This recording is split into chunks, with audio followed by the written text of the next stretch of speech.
Heyo, and welcome to day Tuesday of Young Thug Day, Young Thug Week, Young Thug Week. Yeah, yesterday we left off with the start of motion to suppress evidence. We watched the first witness, and then I assumed they would be done within half an hour.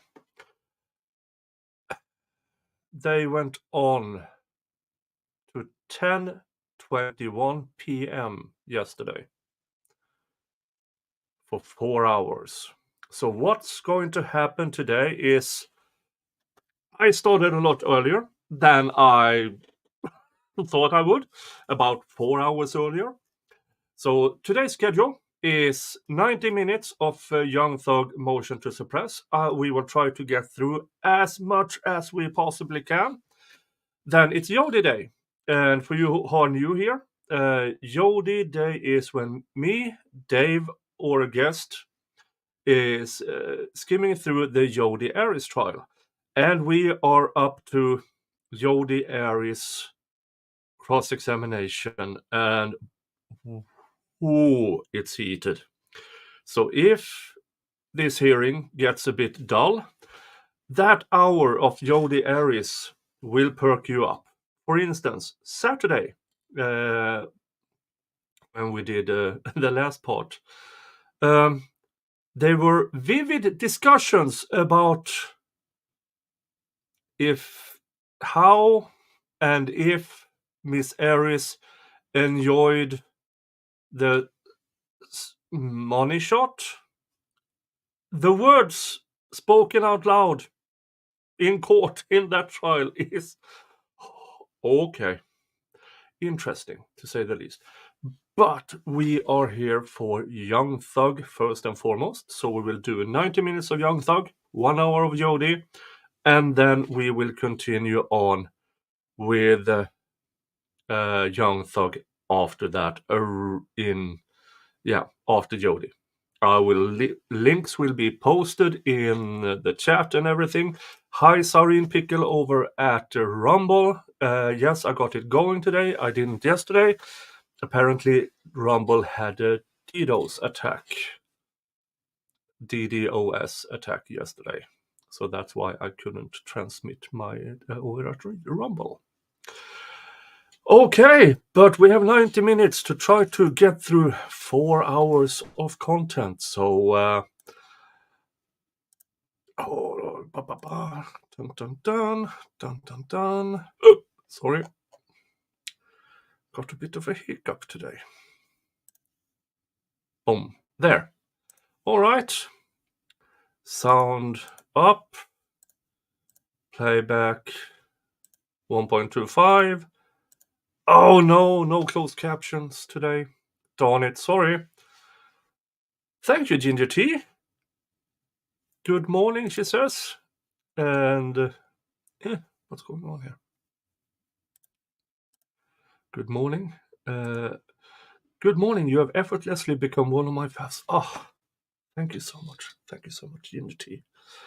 And hello, Gigi, Ferrell, Sean, and Fed, and I saw, there's a bunch here and a bunch over at Rumble, but we have stuff to get through, so let's get going. Thank you, sir.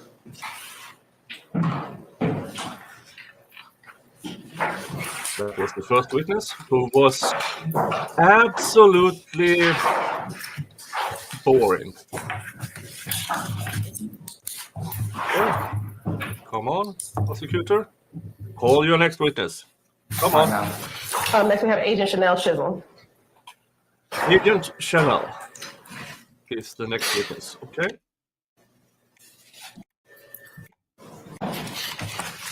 Sir, if you would be so kind to turn and face Sergeant Ingram, be sworn as a witness, please.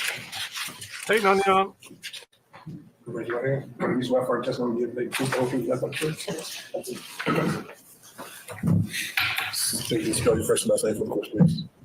Chanel Chisholm, Chanel, And Agent Shellum, where are you currently employed? With the FBI And how long have you been with the FBI? for approximately 4 years. And prior to working with the FBI, where were you employed? Atlanta Police Department And how long were you with the Atlanta Police Department? for approximately 6 years. When you left the Atlanta Police Department, what was your assignment? I was an officer on the fit team in Zone 4 How long did you serve on the fit team with Zone 4? for approximately 4 years. And what were those years? I believe that was 2015 to 2019. Hello, Forever I want Cuber. to direct your attention to July 3rd of And Indigo 2017, Luna is where here. you were assigned with the fit unit in Zone 4? Yes. All right. And during that time period on that day, did you have the occasion to stop or be a part of a stop of the 2016 Volkswagen? Yes. What's that fucking wolf there? Briefly, if you can, tell us what you remember about stopping Not that even vehicle. it is in. I remember us conducting a vehicle stop at Cascade and Donnelly. Or? I remember the windows being heavily tinted. That's one of the reasons why we pulled the vehicle over. And I do remember us conducting a search on the vehicle and retrieving drugs and a handgun. Now, you said that you stopped the vehicle. Do you remember how many occupants were inside of the vehicle? I cannot recall the exact number. We're looking at to have a fresh memory. Yes. All right.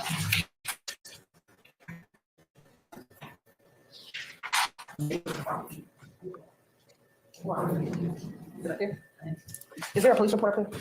No. Okay. I'm going to show you what's been marked as a exhibit number 1. Just take a moment, look at it, and see the help of refresh memory as to how many vehicles inside that car. Let me know if you have difficulties with sound, any hiccups, and something like that, because my internet is swaying a bit. Forever Cuber, sadly I'm not very familiar with this case. Okay, this is Young Thug RICO trial. It's in Georgia, and this is the same state and the same prosecution that indicted President Trump in Georgia on the RICO trials, under the RICO Act. This trial has been in preparations for over a year. The state says they will have 737 witnesses, and it starts Monday, and it will be at least 6 months of trial. So the YSL gang, which Young Thug alleged is a part of, the Young Slime Life gang, and the RICO, Georgia RICO is about every little crime, every little part of that alleged gang is committing, everybody is guilty of as a gang. That's more or less the short version of the Georgia RICO Act. Ta-da! Let's continue. We have a lot to get through this. And once your memory's refreshed, just look up and let me know. Thank you, Gigi.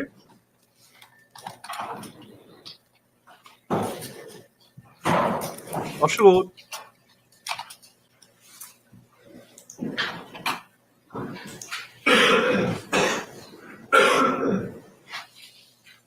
Okay. Some people are talking. I recall being approximately 4 people and a child.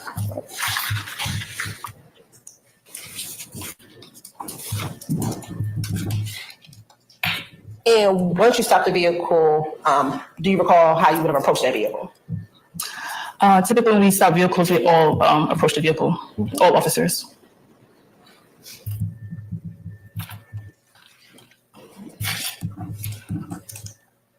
And was that just standard how you all approach vehicles when vehicles are stopped as a part of the fit team? Yes, correct.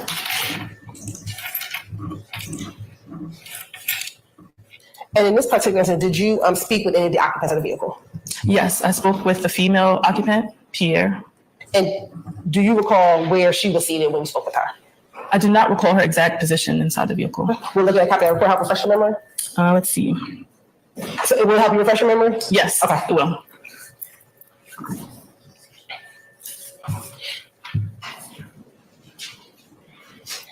Yes, again, I have the choice of monetizing the video and with that comes ads, or not monetizing video, and I'm going broke. That's about it.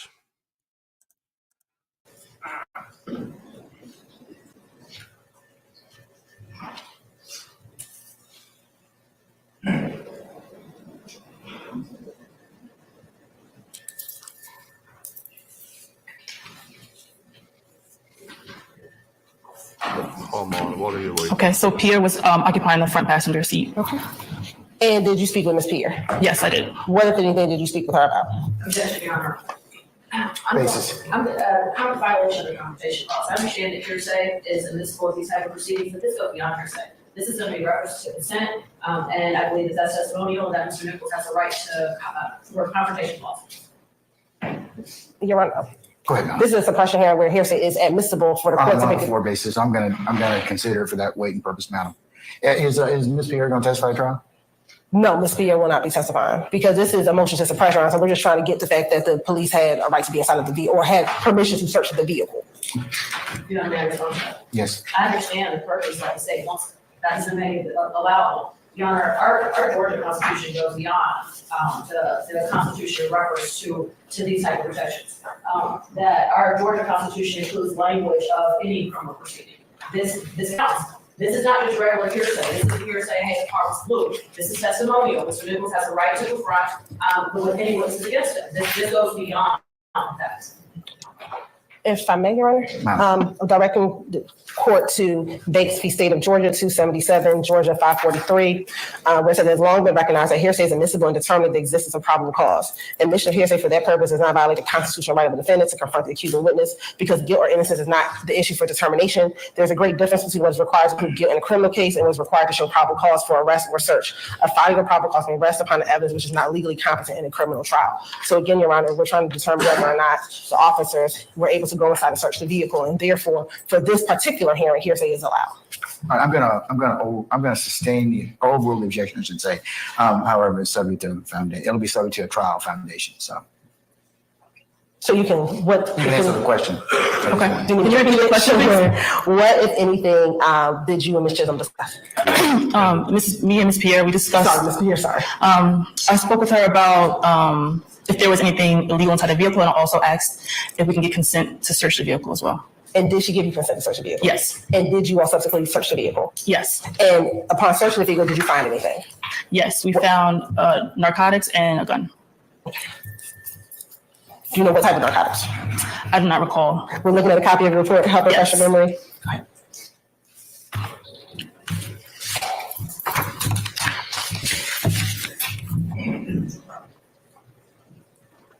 Okay, so inside the vehicle we found MDMA, Xanax, and ecstasy pills. And then you said you also found a weapon, a handgun. Yes. After the search of the vehicle, was there anyone arrested? Yes. All occupants of the vehicle were arrested. Do you recall what happened with the vehicle? No, I do not recall. We're looking at a copy of the report, help refresh your memory as to what happened to the vehicle and what happened to the child, the minor child. I do remember us releasing the child to the aunt. And as far as the vehicle was released to her as well. And did you have to wait for the aunt to come to retrieve the minor child as well as the vehicle? Yes. Court's indulgence. While you're looking, Madam, how long did you have to wait for? I don't recall. Is it in your report? No, I'm sorry. Okay, all right. No further question, Your Honor. Anything further, Madam? Yes. Good afternoon. Good afternoon. That woman, the defense lawyer, is 5 foot nothing, I would assume. Please explain to us what distinguishes the FIT team from a regular street patrol officer? The FIT team, we are proactive in which we go into areas where we receive complaints from citizens about high crime in relation to robberies, drugs, guns, gangs. What we do is we conduct traffic stops and suspicious person stops. Okay. A regular patrol officer they would just be a first responder responding to 911 calls. Would it be fair to say that one of the things that distinguishes the FIT team from a street patrol officer is to go beyond the stop? You said go beyond the stop? Yeah, beyond the stop, beyond the traffic violation. I don't understand what you mean by that. Instead of just doing a traffic violation, the FIT team, they are involved in, like you said, high crime situations, robberies, guns, drugs, things of that nature. Would it be fair to say that the FIT team goes beyond traffic, meaning if they do a traffic stop, that they go beyond the stop to try to get more information about the type of crimes that you guys investigate, or the FIT team investigates? Yes, when we conduct our traffic stops, we do look for different things during our traffic stops, and that does go beyond a traffic violation. Okay, what was the traffic violation then? Were you in plain clothes? Yeah, yes. Now, on your direct, you said window tint was one of the reasons that you pulled this vehicle over. What were the others? I don't recall the traffic stop being more than the windows being tinted. So that was just a misspeak. You said one of the reasons. Yes. Now, why were you specifically in this area on this date? Was there a specific reason? There's no specific reason. In most situations, we are sent to areas. Like I said, we get complaints from civilians in which our command staff sends to certain areas. And I don't remember that day in particular, us being sent to that specific location. Okay. And on this day, you were riding in a Ford Explorer? Yes. Okay. And you were in the Ford Explorer with two other officers? Correct. And where were you specifically in the Ford Explorer? Front seat, back seat, passenger, driver? I don't recall. Did you specifically observe window tint? Yes, I did. Could you could see the driver or the passengers in the vehicle? Not through the tinted windows. Now, what time was this vehicle pulled over? I do not recall the specific time, but I'm sure I documented my report. If it's okay if I can look at it. You wrote a report? Officer Maldonado. Okay. Did you write a report? No, Officer Maldonado wrote the report. So her recollection is through another person's report. Okay. Once the vehicle was pulled over, you stepped outside of the Ford Explorer, correct? Correct. All right. Immediately?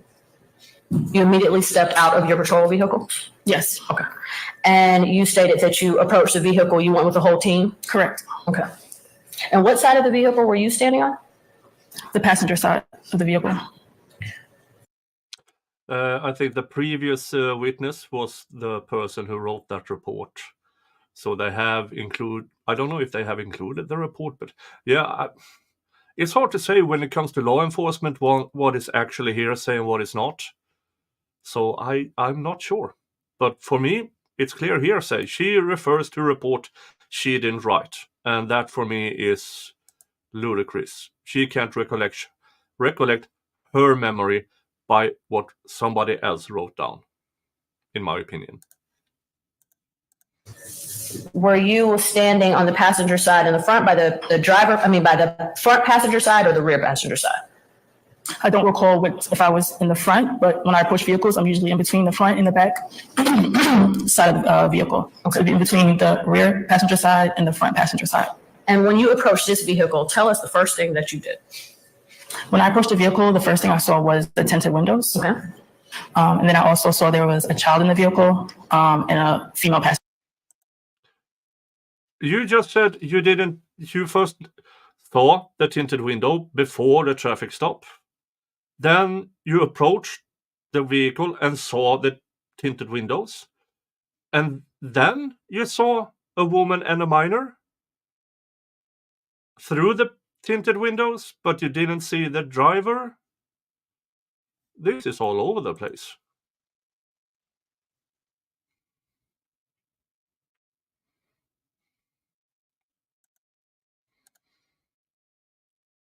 All of the normal screen area is in an upper right square and rest of the screen is blackened. I have no idea. May try to refresh and see what's going on. Hey, Tia. Okay. So you could see through the windows once you were standing. Once the windows roll down. Did you try to close down the windows? Not the windows as in Windows, but the tabs entirely, and then start over. Correct. The windows were rolled down? Correct. So no one told And now the windows was rolled down? When did that happen? you that they couldn't roll the windows down? Sorry? No one told you, no passenger in that vehicle told you that they could not roll the windows down? Ooh. Yes. So when we approach vehicles, the windows usually roll down. And if not, the doors are open. Just in those cases, usually because the windows are freshly tinted. Okay. Instead of telling me about what usually happens, will you tell me what happened at this particular incident?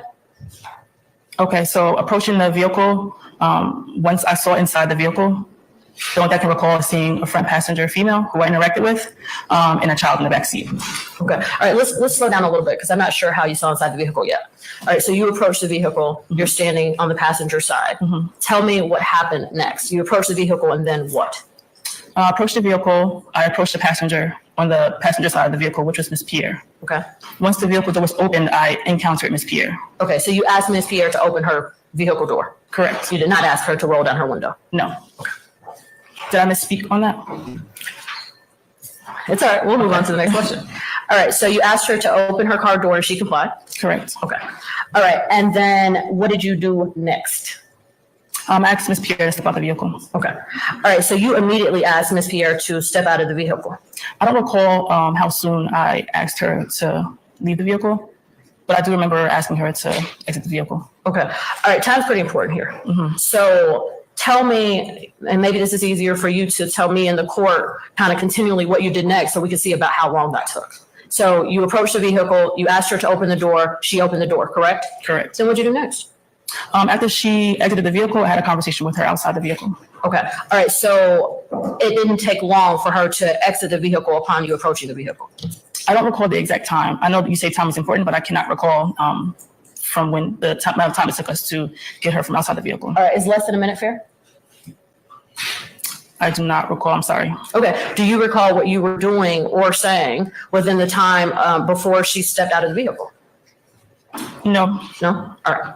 Okay. Would it be fair to say that you probably was not standing there doing nothing? No, usually we approach the vehicle. If an officer, in that case, is speaking to the driver of the vehicle, we see the occupant inside the vehicle. There's no like time limit or there's no standing around. So I couldn't tell you the exact amount of time I took to speak with her or move her from the vehicle. Okay. All right. So the answer is, I don't know. Correct. All right. All right. So you asked Ms. Pierre to step outside of the vehicle. And then where did you, when you had her step outside the vehicle, what did you do? Did you stand there right outside the vehicle or did you walk away with her? We stepped away from the vehicle, but not very far away from the vehicle. Okay. All right. And you asked Ms. Pierre to step away from the vehicle to isolate her? No. Okay. May I approach and grab defendant's exhibit 1? Yes, ma'am. You certainly may. You have the report? Yeah.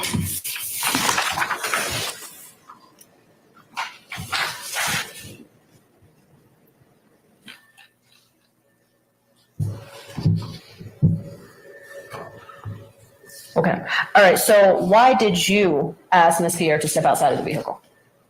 I do not remember the exact reason why I asked her to step away from the vehicle, but it's very common whenever I see a female or a child in the vehicle.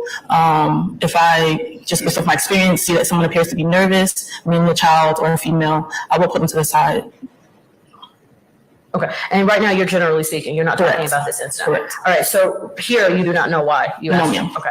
All right. And if another officer, I thought that, well, if another officer stated that you asked Ms. Pierre to step out of the vehicle to isolate her, that's nothing that you told that officer.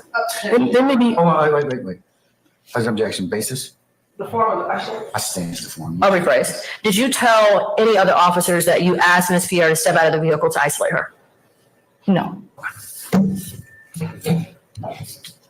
Now, once you isolated Ms. Pierre from her family and friends, tell me exactly. Objection, Your Honor. Again, form of the question. Once you isolated Ms. Pierre from the individuals that she was riding with. Objection, Your Honor. Again, What's use the of the term objection? isolation because the officer has not testified to that. Okay. Once you asked Ms. Pierre to step away from the vehicle, you spoke to her privately. Correct. Okay. Was there any other officers with you when you spoke to her? No. Okay. All right. So none of the passengers was there that she rode with, correct? Correct. And none of the officers was there. Correct. And you asked Ms. Pierre if there was anything illegal in the car, Correct. and she told you it was not. Correct. Did you? So this Fed FBI agent got a person out of the car, away from everybody else, claims that she asked this person, is there something illegal in the car? And if she could search the car, which this female car rider allegedly approved. Here's my issue. She never wrote a report. And the prosecution will not call the actual female. There is nothing written to support. The female wore plain clothes, so no body cam, nothing to support this witness testimony. Absolutely nothing. That, for me, go F yourself, in my opinion. Shouldn't be allowed. Asked Mr. Nichols if you could search the vehicle? No, I did not. Did you ask any other passengers in the vehicle if you could search the vehicle? No, I did not. Okay. And According to the previous witness, they got permission to search from that female. This is really weird. do you have independent recollection of this incident? Yes. Besides what's in your report? Okay. Yes, I do. All right. So so you asked Ms. Pierre, you tell us in the court exactly what you said to Ms. Pierre. So I remember removing Pierre from the vehicle. I remember asking her if there was anything illegal in the vehicle. She said no. And then I asked if it was okay for us to search the vehicle, and she said yes. All right. And you had no other conversation with Ms. Pierre around this time frame? No, ma'am. Okay. All right. And do you know at what time Ms. Pierre told you that you had consent to search the vehicle? Do you know the time? No, ma'am. Was the vehicle immediately searched after that? Yes, ma'am. Did you participate in the search? No, I did not participate in the search by myself. Whenever there's a search that's conducted, and in this case, there was a young child, and the female, I stand to the side with them. Okay. All right. Do you know where Mr. Nichols, where was Mr. Nichols doing the search? Where was he during the search? Off to the side of the vehicle. Was he standing off to the side of the Ms. Pierre's vehicle? Correct. The one that you searched? Correct. Okay. All right. When you first when you first stepped out of your vehicle and approached the vehicle with your fellow officers, right? It's your understanding that what officer approached your driver's side of the vehicle? I believe it was Officer Maldonado that approached the driver's side. Okay. I don't recall where the exact position of every officer. I just recall my position, which was on the passenger side of the vehicle.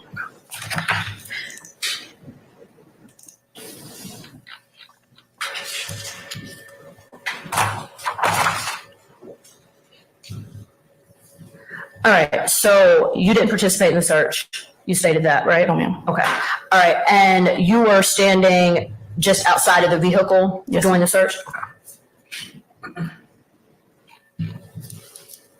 Did you have any conversation with Mr. Nichols during this encounter? Not that I can recall. So how did they know they were allowed to search the vehicles if you got permission you say, from the passenger in the car. How did that convey to the officers that they could? I didn't isolate her. I asked her out of the car, took her to the side, and started questioning her. That's isolating a person. This.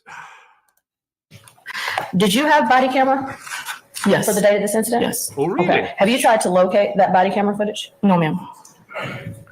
What? Do you know if that body camera footage is still in existence? No, ma'am. Your Honor, may I have one moment? Isn't that fucking convenient?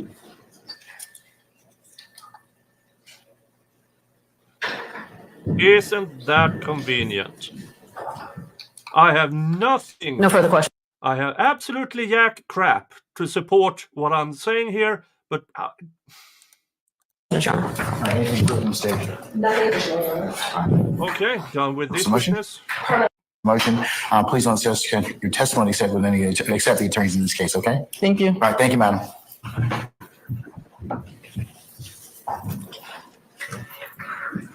Seriously? Yeah. Ms. Hilton, any other witnesses? This 2017. Okay. We're gonna move on to the 2018 one at this point in time to stop, or? Can we argue on this one first? Sure.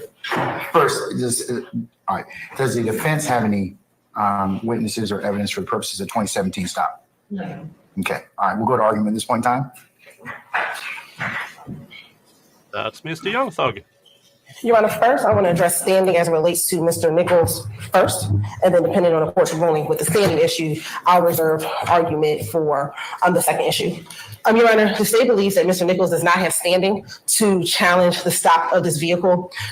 Your Honor, I'm going to direct the court, and I apologize, I do not have a copy for the court, but Hall v. State, which is 223, Georgia Appeals 211, which is a 1996 case, but it is good law.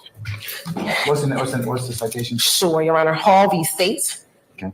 223, Georgia Appeals, 211. And Your Honor, what is held inside of that case is that a protected privacy interest giving rise to standing the challenge of a search is a person's possessory or property interest in the vehicle itself or some item found therein. And a person who has been loaned a car while not acquiring any property interest in the car does have a present possessory interest giving rise to a reasonable expectation of privacy. However, the use of a car, in this particular case, the defendant in that case had a car that was a rented car, is considered a bailment. And when an individual has a car that's a bailment, that person's standing to complain of the search extends only so long as he was in possession of that vehicle. In this particular case, Your Honor, we are arguing that Mr. Nichols was a bailee of the vehicle owned by Ms. Fabian Pierre. And so his possessory interest would only be so far as he was in possession of that car. It is the state's contention that once Mr. Nichols was arrested for being an unlicensed driver of that vehicle, and he was arrested not just being an unlicensed driver, but for the 4 outstanding warrants that he had, that his bailment terminated and any expectation of privacy, derivatively. Yes, Christine, I know.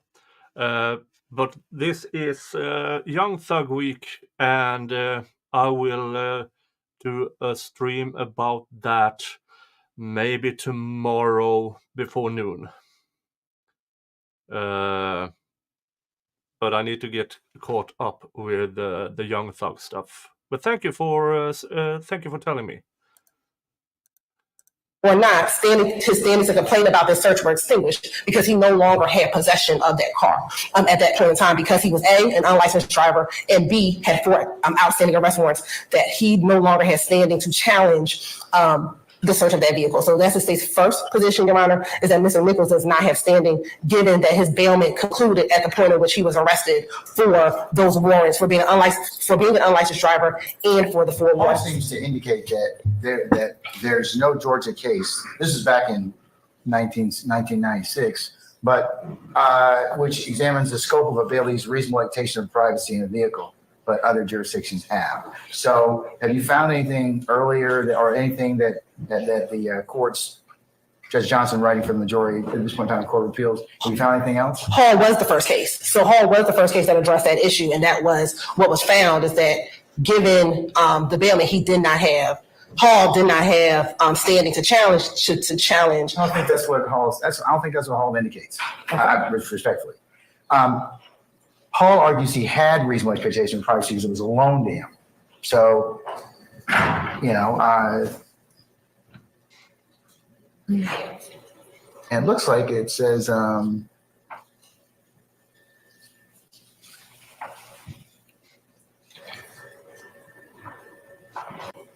Hi, Slidey Pie over at the Rumble. Okay, I see what you're saying. So you're saying that Hall's use of the car created a bailment, and then under Hall versus State says we hold his standing to complain of a search extended only so long as he was in possession of the car. Correct.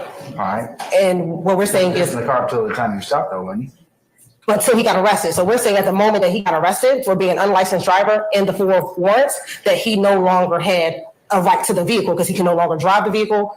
He was going to get arrested. So his bailment ended at that point in time once he was arrested for being an unlicensed driver, and then subsequently the four additional warrants. And so because of that, his present possessory interest ended at that point in time. Therefore, being unable for him to challenge what was subsequently found in the car.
Okay, I understand what you're saying. All right. Thank you. And then Okay. additionally, so the only person who had consent or had the ability to consent to search was the owner of the vehicle, who was Ms. Pierre, who gave the consent to search. Gotcha. Okay. All right, madam. Yeah, this is so shady. They say whatever fits to get everything through, and it's so yeah.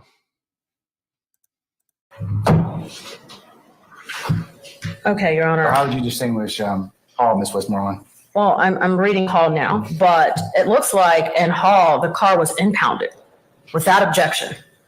And at that point, the bailment terminated and the expectation of privacy terminated. We have nothing like that in this case. Well, they're saying, so what the state's saying is that your client doesn't have a reasonable expectation, doesn't have standing because that it was a bailment. Yeah, but the stop and everything happened. Then he got arrested. You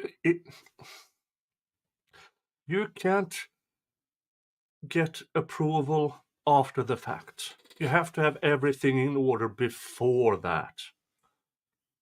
And Jesus Christ. And it's basically a bailment, meaning that he's not the legal owner of the car, he's just driving it. And that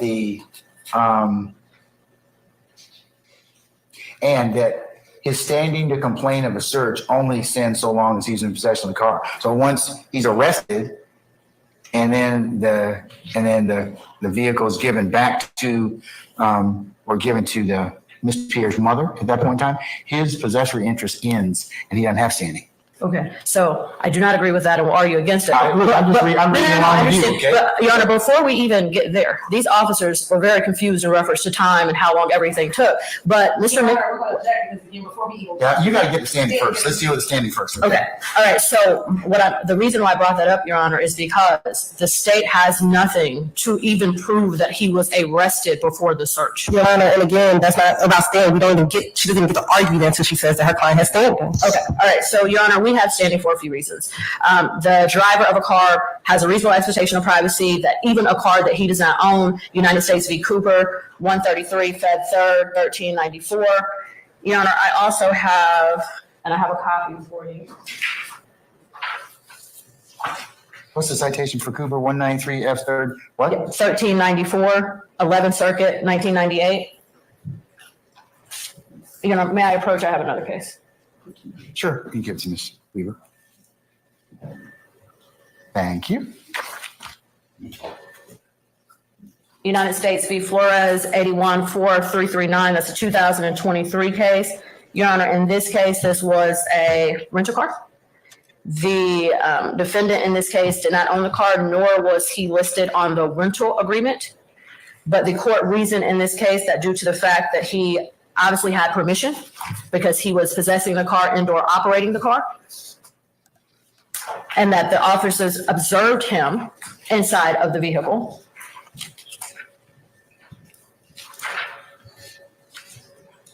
that he had a reasonable expectation of privacy to show Fourth Amendment standing. Can we get a second Cooper once more, Your Honor? 133 Fed 3rd, 1394. Hey, Bobby. Your Honor, in Hey, Flores, Shani. I believe at 343, it states, the court reasoned that one who lawfully possesses or controls property will in all likelihood have a legitimate expectation of privacy by virtue the right to exclude.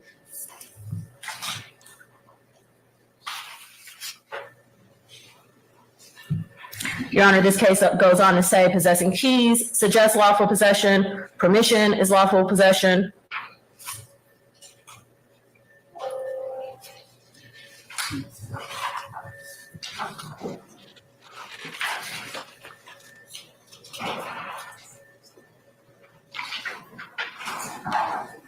Slidey Pie, what was found in the car was a gun and drugs.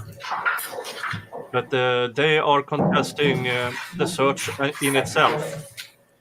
They are contesting the search in itself because nothing the state put forward in witnesses says the search was after any arrest, any approval from the supposed owner of the car. They have everything jumbled together in a hot mess.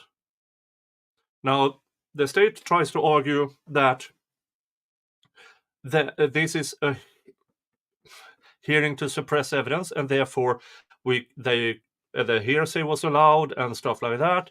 But the evidence, I mean, if they can't buy physical evidence, by body cam, I mean, they have nothing, in my opinion. Absolutely nothing, except, a car with tinted windows.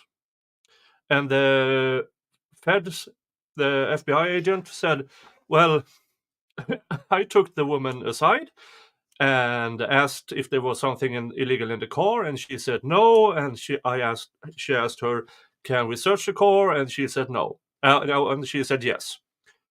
But there's absolutely zero evidence that conversation even took place. Zero. I gave it to you. No.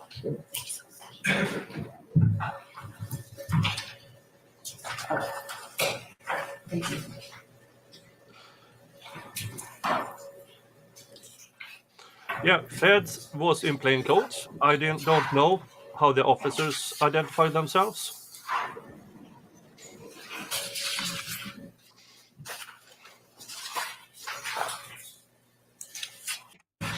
Or deals with standing being proven by the defense through the state calling a witness through that we can prove standing through cross-examination by the state calling a witness. And in this case, specifically, that witness was the arresting officer. And that officer testified that he observed this individual in that vehicle operating or possessing and or controlling that vehicle. And the court said in this case, and they actually used the words common sense, that he had an expectation of privacy to this vehicle because he was using it and he was controlling it and he was operating it and he had the permission to use it. You do not have to own a vehicle for your Fourth Amendment right to apply.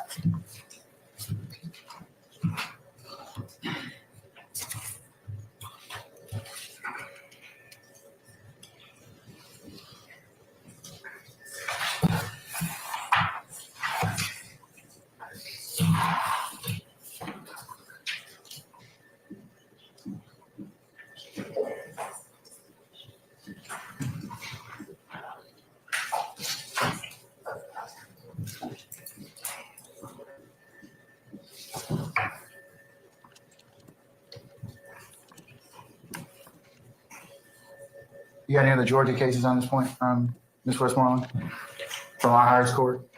No, Your Honor. Supreme Court of Appeals decisions? Your Honor, I'm sure that I could within a few minutes, but, no, and I understand that. No, Your Honor, I have the 11th Circuit case that I provided, and I also have the 3rd Circuit case that I provided. In the 3rd Circuit case quotes several other cases that has this exact same conclusion that the court cites Baker 221 Fed 3rd at 443.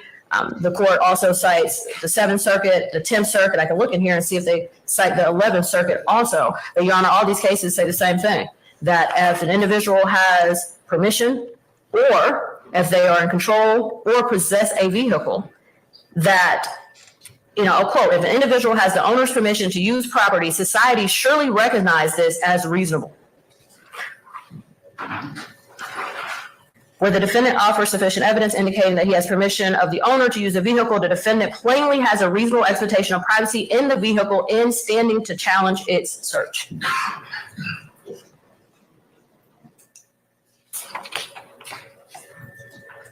All right. Okay. All right, thank you. Sure. Your Honor, the two cases cited by Ms. Westmoreland are distinguishable in this case. If Mr. Nichols had never got arrested, if he had never been unlicensed and been arrested, then that position would stand. What we're saying is he did have a privacy right and a possessory interest until he was arrested for those unrelated matters. Once he was arrested, that bailment concluded, he no longer had a possessory interest in the vehicle. So had he not had a warrant, had he not been unlicensed, then yes, he would have standing. But at the point in time that he was unlicensed to drive the vehicle, so he shouldn't have been driving it in the first place. And then he had 4 additional warrants. He no longer, his possessory interest ceased at that moment, and he lost the possessory interest in the vehicle. So that's why these cases are distinguishable from. Here's the thing, lady. You did not prove in any shape or form that he was arrested before the search. What happened in this present case, it is because of the arrest that he lost his possessory interest, not because someone allows him to have the car or use the car, but once he was arrested, his possessory interest, he no longer had it, Your Honor.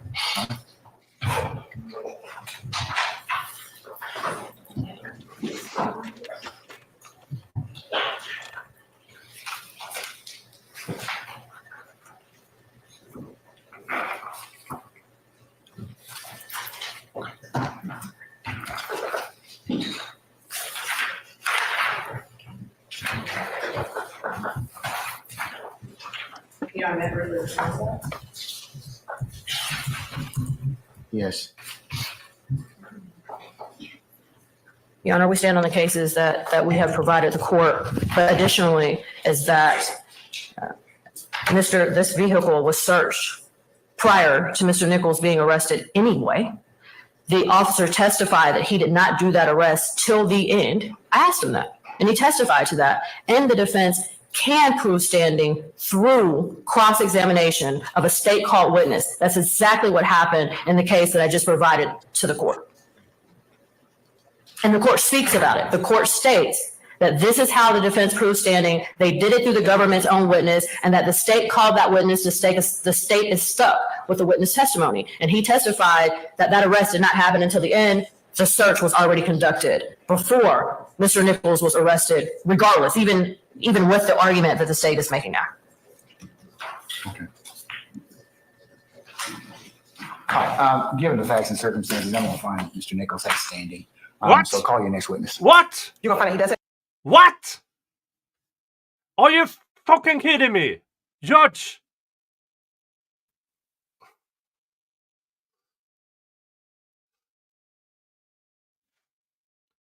The arresting officer himself said he did not conduct the arrest until after.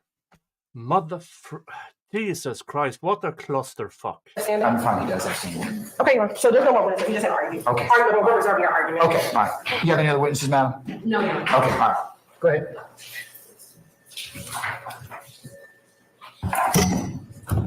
This is remarkable bad.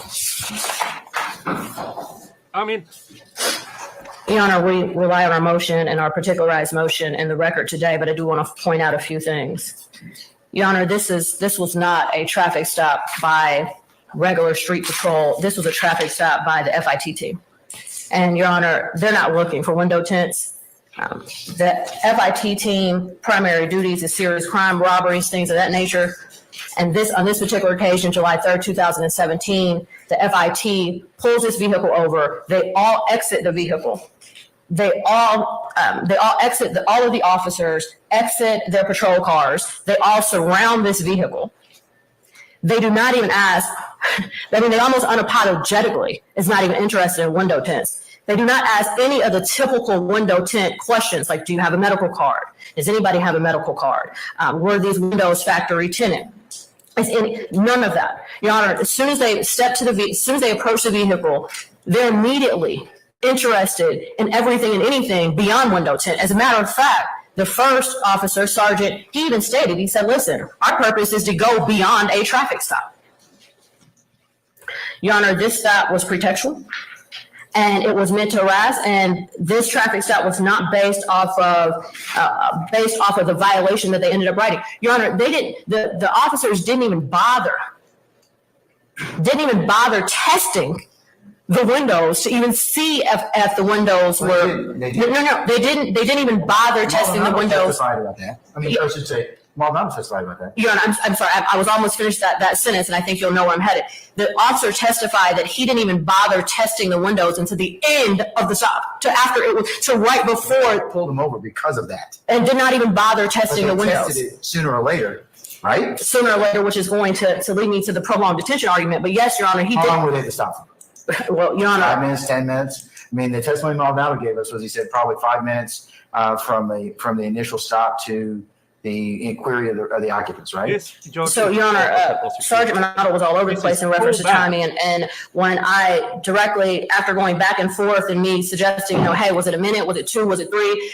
Even when he guessed 5, and I said, hey, 5 minutes for that type of encounter, he's like, well, I'm not exactly sure. Both the officers at the end of the day said they did not know how long that the traffic stop lasts. The only thing they did know is that they pulled the vehicle over at You agree with me, 4:36. though, that whenever you have a traffic stop, it is lawful for the officers to run the license to see if there's a licensed driver, to see what the status of the occupants are. They can do that. That's within the confines of a traffic stop, correct? They did the Well, search Your Honor, before. I believe that if they ask those, I believe case law supports that if they ask those questions for another investigatory purpose, then now they are prolonging the stop. And no, I think you're mistaken. Okay. I'm asking you, I'm distinguishing this because on ordinary traffic stop, a police officer can conduct those particular activities as part of the stop without running afoul of the time or extending the time issue, correct? Your Honor, I've read those cases, and the reasoning why is for safety purposes. No officer here testified in reference to safety I don't think purposes. it's for safety purposes. A stop fairly includes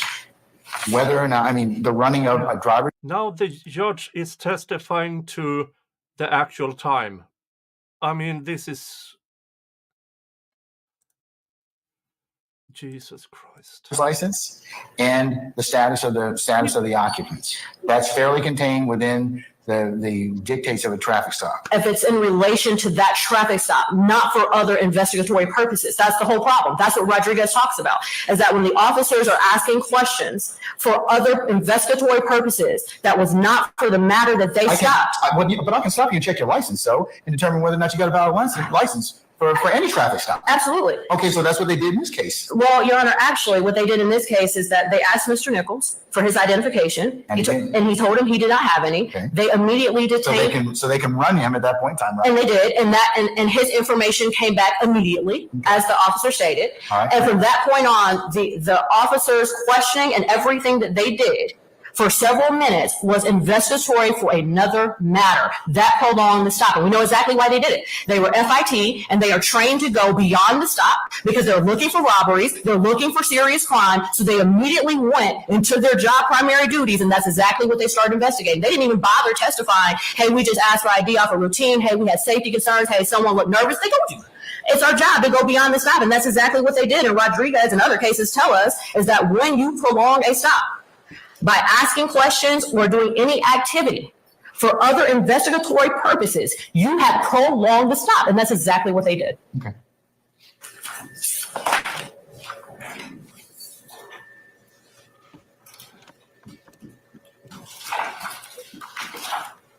Your Honor, our primary arguments are pretextual, which is which I started with, and the prolonging the stop in Rodriguez v. State says even a short one. Even a short one. Millie v. State, that's 866 Southeast 2nd, 639, I'm sorry, Georgia App 2021, says even a short prolongation is unreasonable to justify a continuation of the detention to pursue a different investigation. Citation from Miller.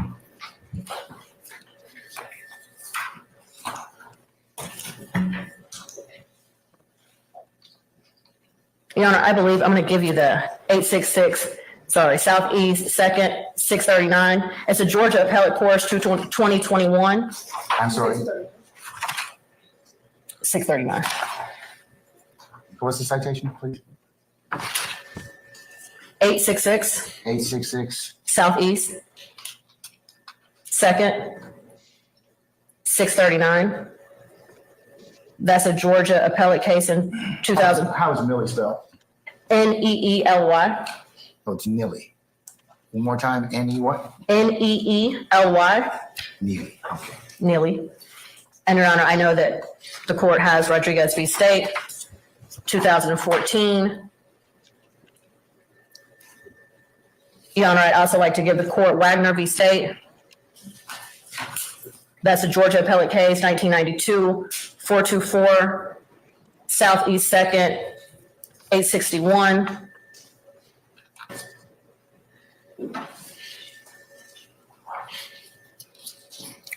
And what that case says, Your Honor, is that an officer is not within their lawful discharge of their duties when they approach and question individuals and reference a matter other than what they came to the traffic stop.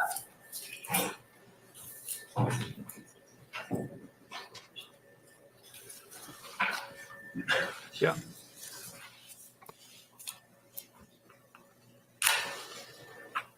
Yeah, but this is Georgia. Anything else, man?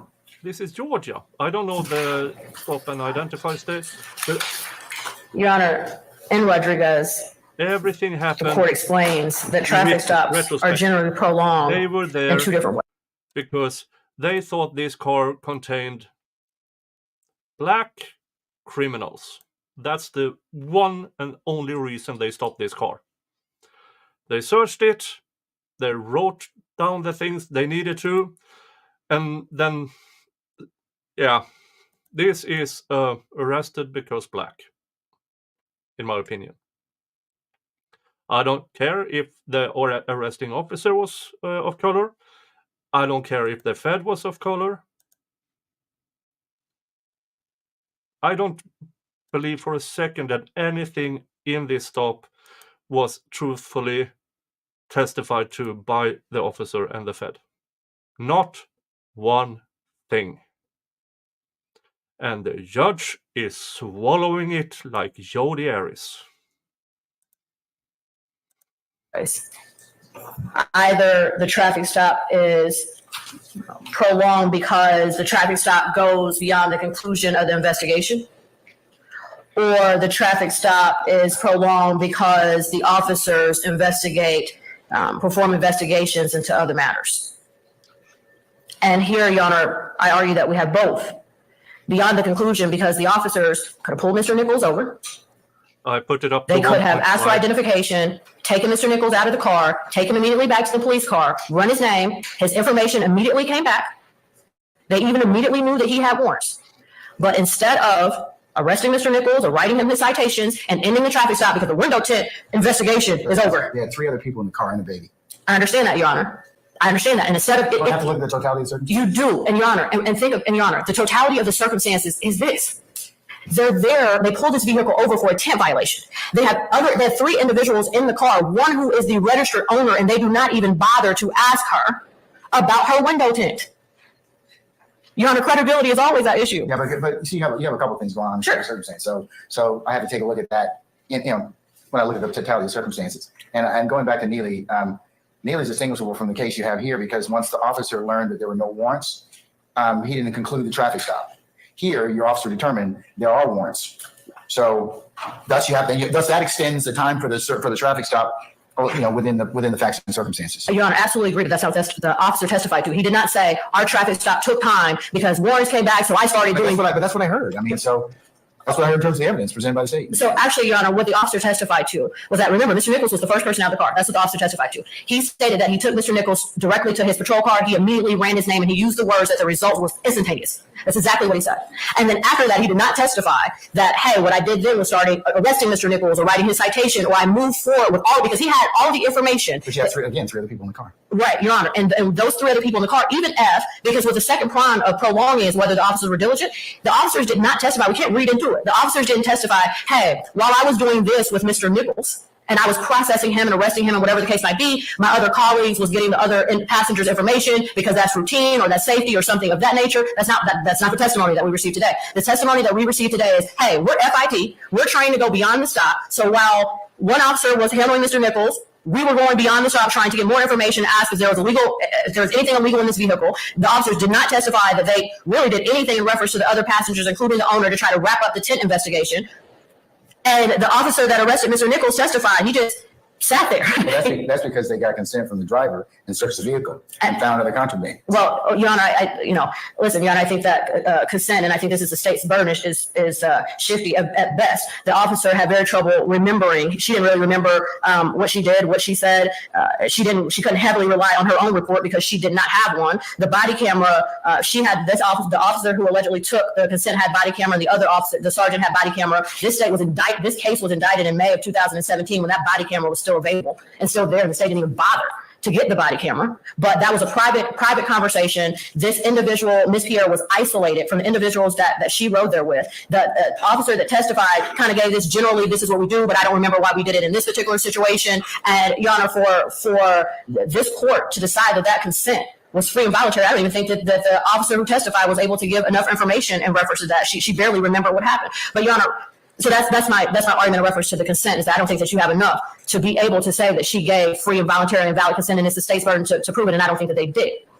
But Your Honor, even a short amount of time, these officers testify what their primary purpose and duties, and I think the problem that you have here, Your Honor, and we can't ignore it, is that because they're field investigation team, they are taught a different level of training, and they are released out here to patrol areas, and they are given a task. And that task is pull someone over if you can, but go beyond the traffic stop. That was his exact words, and you just can't get out of it. Go beyond the traffic stop. And that's exactly what they did. And the problem is you can't go beyond the traffic stop investigating other matters while you have somebody detained and that you're going into different investigations, and you could be moving quickly and diligently.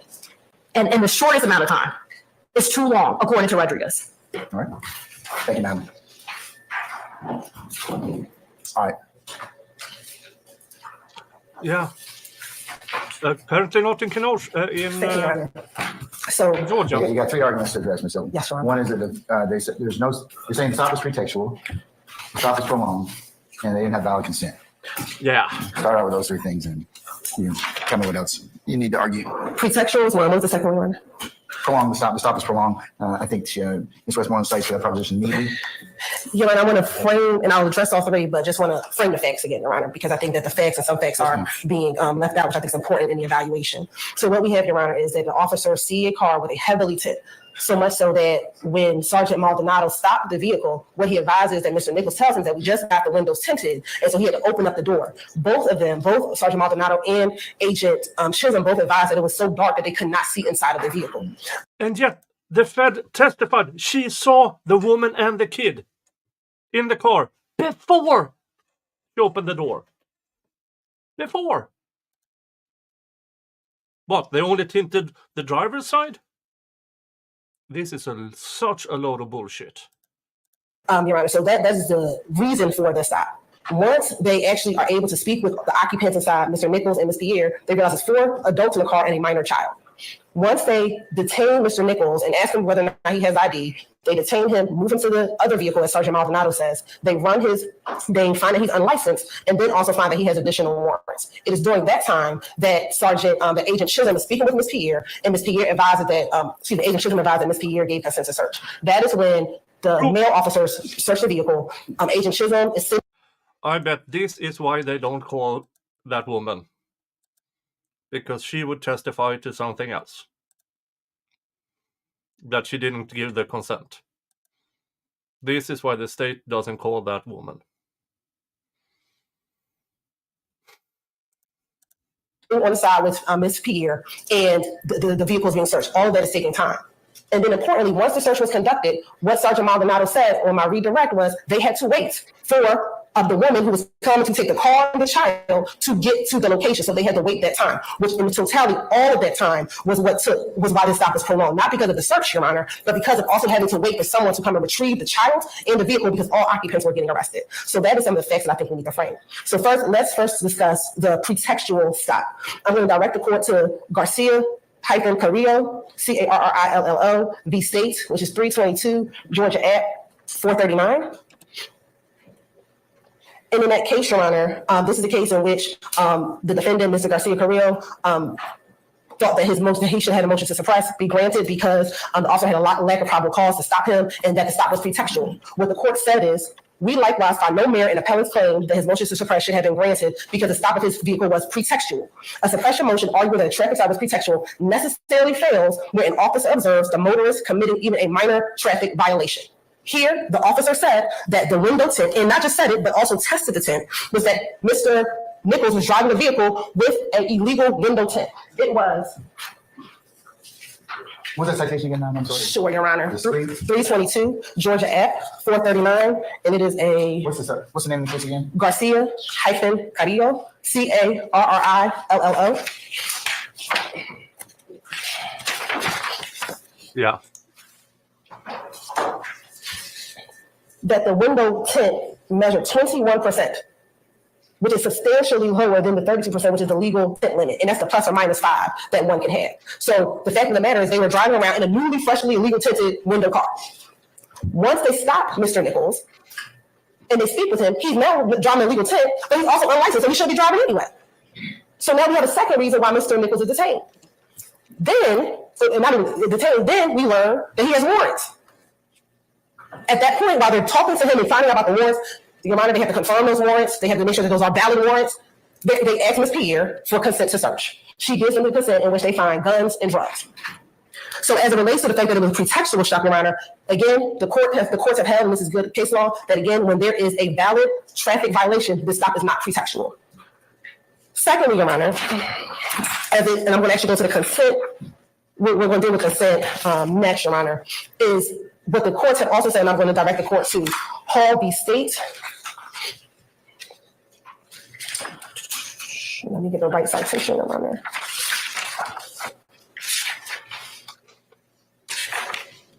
Which is 306, Georgia Appeal 484, which is a 2010 case. That the Fourth Amendment is not violated when during the course of a valid traffic stop, which we have here, an officer requests consent to conduct a search of the vehicle. That's at Hall 306 Georgia at 486. We have here that the officers received consent from Ms. Pierre. Now, the defense want to contend that they don't know if it's credible or not, but let's take a totality of circumstances. They speak with Ms. Pierre, they search the vehicle, and then they allow someone to take the vehicle. And they, as opposed to, they could have impounded it. But they didn't. They waited for someone to come. They waited for someone to take both the child. They could have called defects. They didn't do that. They waited on scene for someone to come pick up the child and take the car. When you look at the totality of what interactions occurred there, it is credible that Ms. Pierre gave consent. They told you that she first said that there was nothing in the vehicle. And then after that, they asked for consent, and she gave that consent, and they ended up finding both drugs and a gun.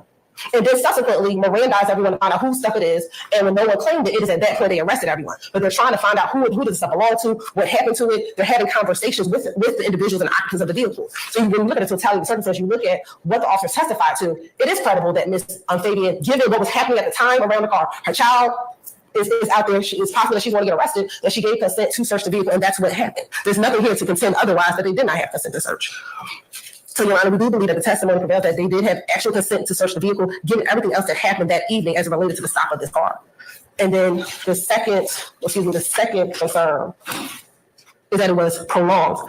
Again, Your Honor, given the totality of everything that occurred that evening, Your Honor, and what Sergeant Maldonado said was it took a long time for her to come. Her being the person who was going to take the child in the vehicle, that's what they were waiting for. But for the officers to have confirmed that Mr. Nichols' warrants were still valid warrants, for them to search the vehicle, for them to wait for the aunt, I believe, and Mr. Nichols to come and get the child, all of that, when you look at the totality, it was not a prolonged stop, given everything that they had to do. It wasn't just a traffic stop and they prolonged them. The traffic stop yielded a consent, which yielded the search, which yielded the finding that they were that Mr. Nichols had warrants, and then all of these individuals were ultimately arrested and charged for possession of the items in the car. That's right. That's not a prolonged search. That is an actual search.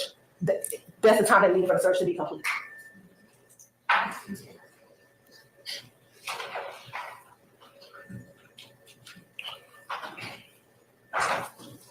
And in addition, Your Honor, really what?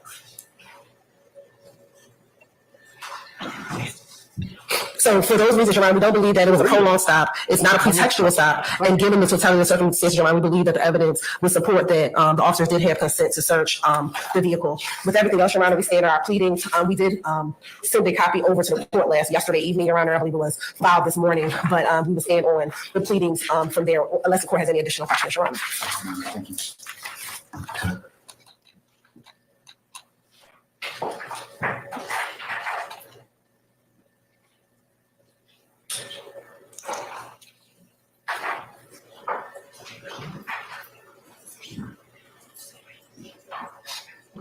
Okay. Failure to appear. So the car would have been searched. I failed to remember that Ms. Pierre was going to get arrested. She had failure to appear. So the car would have been searched because she was getting arrested, the owner, as well as Mr. Nichols was going to get arrested as well. And so for that reason, the car would have been subject to a search prior to, even though they allowed for the aunt to get the vehicle, the car would have been subject for a search because it's arrest. You already left the podium. Leave your argument at the podium.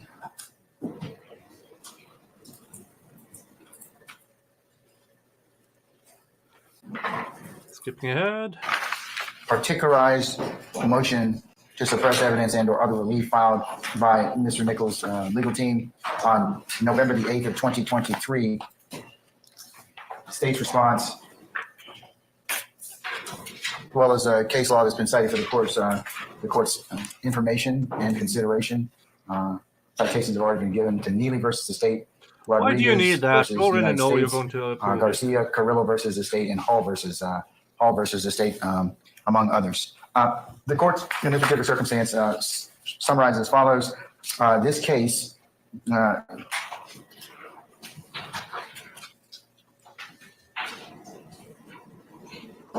involves the seizure of evidence or traffic stop that occurred on July the 3rd of 2017.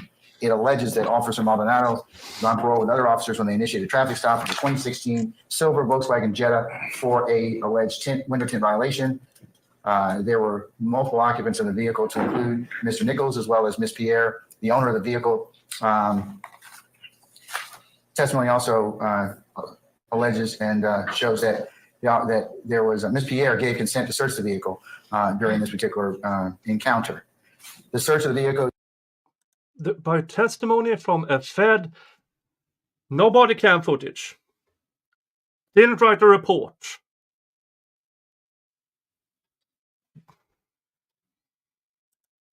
Yielded some drugs as well as.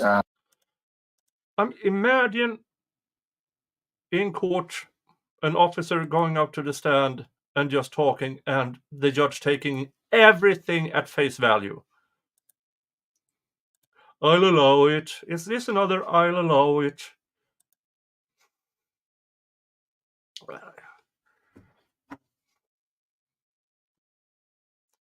Let's just A listen to. handgun.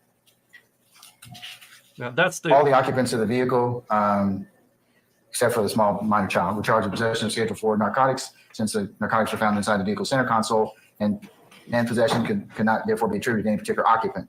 And the handgun was located underneath the front seat of the. They were charged. Everybody was charged because the narcotics couldn't be put to any one of them. And here's the thing: the charges was dropped. Nothing happened because the state then said we can. Jingle says hi. The state dropped the charges because they couldn't prove it to a jury. They didn't even bring the charges to trial. Vehicle. And Mr. Nichols was charged with possession of a firearm during the commission of a felony. It is alleged by the defense that this particular stop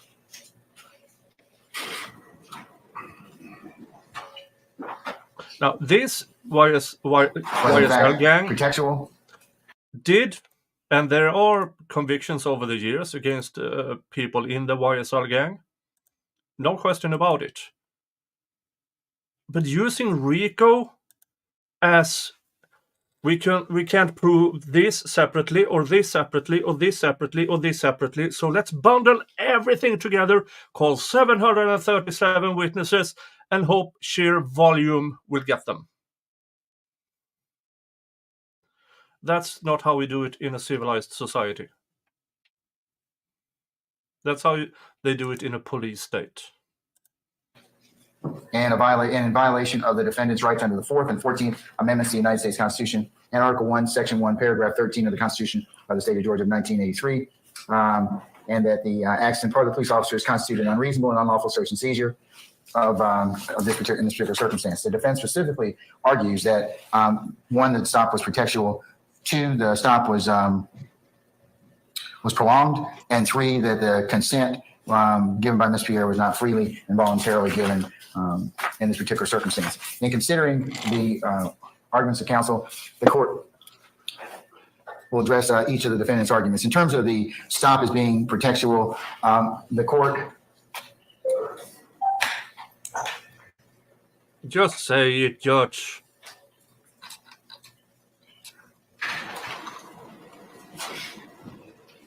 Of course, a traffic stop has to be based on reasonable suspicion. And this particular circumstance,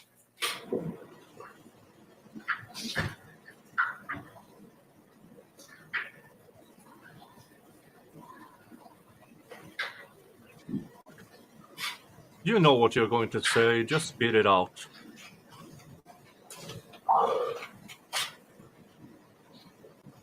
What are you waiting the for? court would cite to Baggett versus the state at 367 Georgia Appeal 851, decided by our Court of Appeals of Georgia on 5 June of 2023. Cited therein Betancourt 322 Georgia App at 204-205, explained that an investigatory stop of vehicle with unlawfully tint dark window tinting, during which the defendants consented to search the vehicle approximately 20 minutes after initial stop, was not unreasonably prolonged beyond the time to fulfill the purpose of the traffic stop.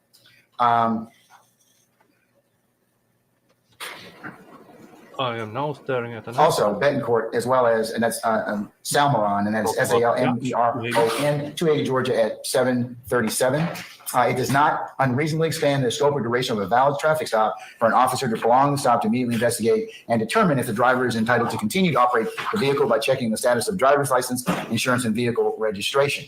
So the dispositive factor is not the nature or subject of the officer's questioning, but whether the questioning took place during an otherwise lawful detention, between the traffic violation or violations in the officer's presence. The driver's question gives consent while he's being lawfully detained during a traffic stop. There's no Fourth Amendment violation. Why did you have this hearing? You could have just. And for that purpose, the state's I'm going to approve everything the Carrillo state case does. at 322 Georgia App 439. In terms of the prolonging the stop, the court just cited Baggett for that particular proposition. Given the facts and circumstances of the matter at hand, this was not a prolonged stop. And I have no idea what that is.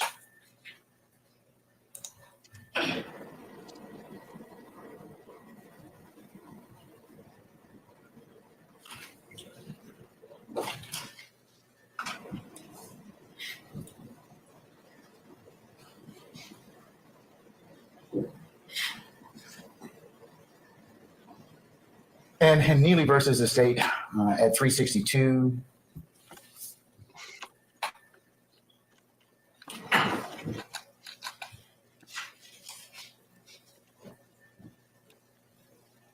Georgia 103.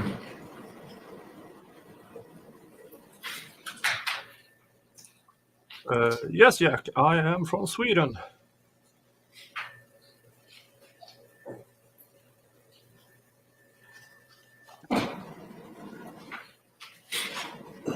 Defines a reason what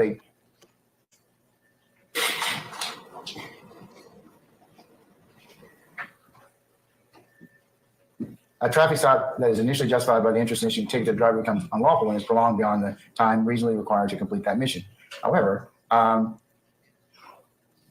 a reasonable time to conduct a traffic stop, and this is in Neely, includes the time necessary for the officer to run a computer check on the validity of the driver's license and registration and to check for outstanding warrants and or criminal histories of the driver and other occupants. And that's citing Allen versus the state, 348 Georgia, app 595, 10.598.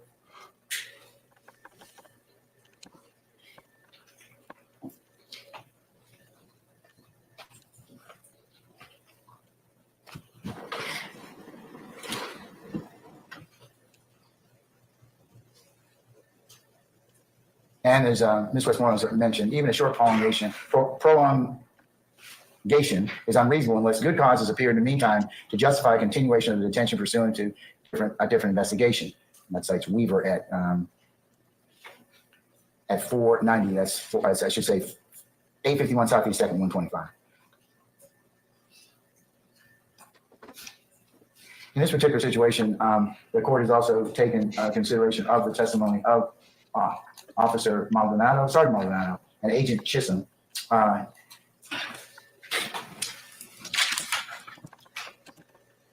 In considering the facts and circumstances of the stop, and takes into account the totality of the circumstances. Probable cause on this particular issue was that the windows were heavily tinted, just tinted. They detained Mr. Nichols, found out he was unlicensed, he had warrants. They got consent to search from Ms. Pierre, and which is the third point that the defense makes, that this is not freely and voluntarily given. And in consideration of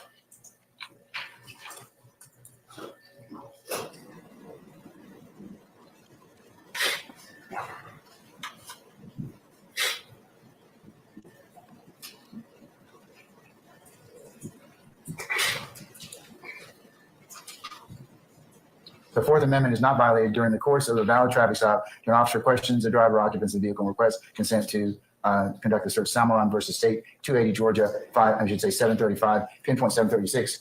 And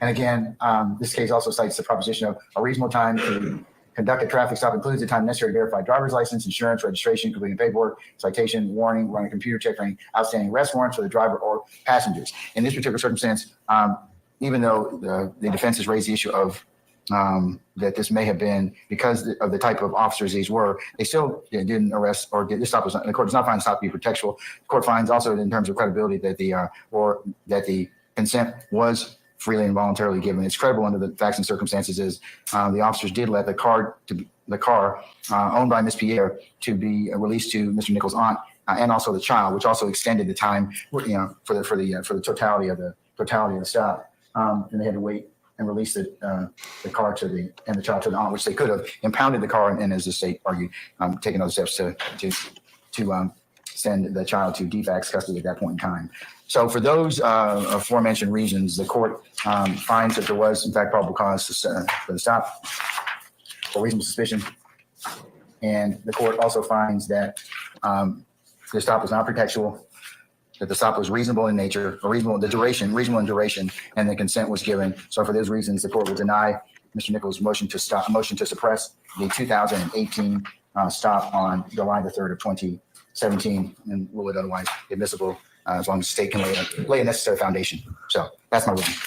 I think you said 2018 stop, but No, 2017. 2017 stop. Yes, ma'am. All right, so what about the 2018? We're ready. If I could just have a brief 2 minutes. Go ready. All right. Your Honor, we have a council break. You may. Thank you. All right, we'll take 5 minutes. Are you witnesses here for that case, ma'am? Yes, sir. Okay, all right.